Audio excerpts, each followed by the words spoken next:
Let's go from Texas to Arizona. One way to avoid cases is not to do any tests.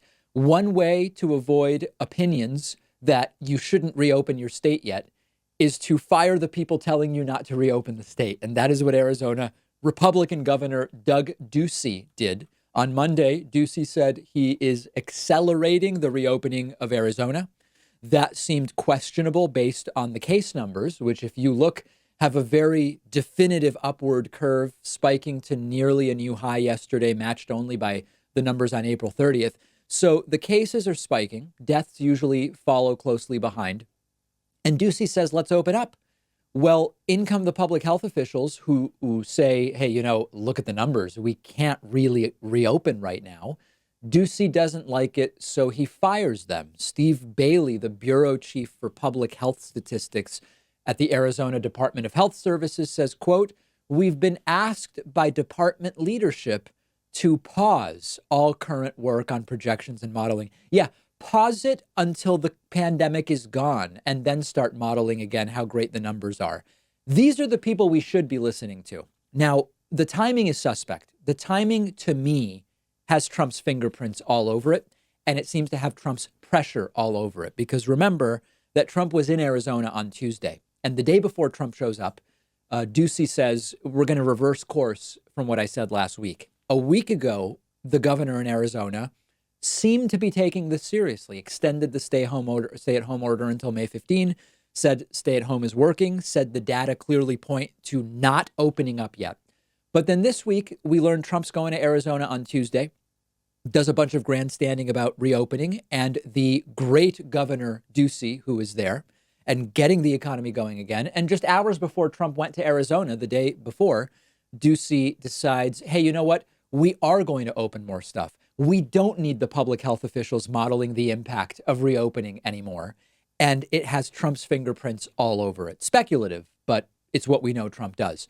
Arizona, not the only state that is starting to do strange things. We already talked about Texas 5 minutes ago. We have reports that Florida, or Florida, as some say, is hiding coronavirus deaths by not reporting the cause of death. People are dying. They're reporting that a death took place. They're not including the cause of death in the reports to the media and publicly. We have reports that Ohio is changing how it reports numbers from a 5-day to a 21-day time frame to make it seem as though the numbers are going down. What I believe is going on here, and I believe Donald Trump's past behavior and statements justify at least exploring this, is that the efforts are becoming more about, let's not talk about the deaths. Let's not talk about anything that's going on medically. Let's just insist we're past the peak. And let's talk about reopening. Let's talk about CEOs and states and all of this other states opening businesses and all of that.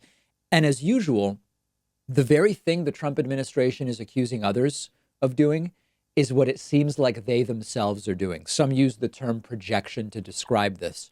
We're hearing more and more that the Trump administration is questioning whether the death numbers are accurate or whether they are higher than the real numbers. Meanwhile, what we're learning about are the strategies being employed by the Trump administration and by states to make it a case that the death numbers are actually lower than what they really are, while insisting that the testing is greater than what it actually is. Trump can keep repeating 2.2 million deaths all he wants, but he for weeks said 60,000, 60,000, 60,000. We're now at 75,000. Yesterday, 2,500 people died. The day before, roughly 2,500 people died. At this rate, we will be at 100,000 cases in 10 days, and it's going to continue going, and it's a fiasco, while Spain, Italy, France, many other countries have it under control. Don't take my word for it. Look at the data coming out of Italy, Spain, and France. So what do you do if you're the Trump administration when you've lost control of the situation? You just lie. You say the death toll is lower than what we were told, and I'm doing a great job, and testing is great, and we're opening up the country. It's a disaster, and people will continue to die.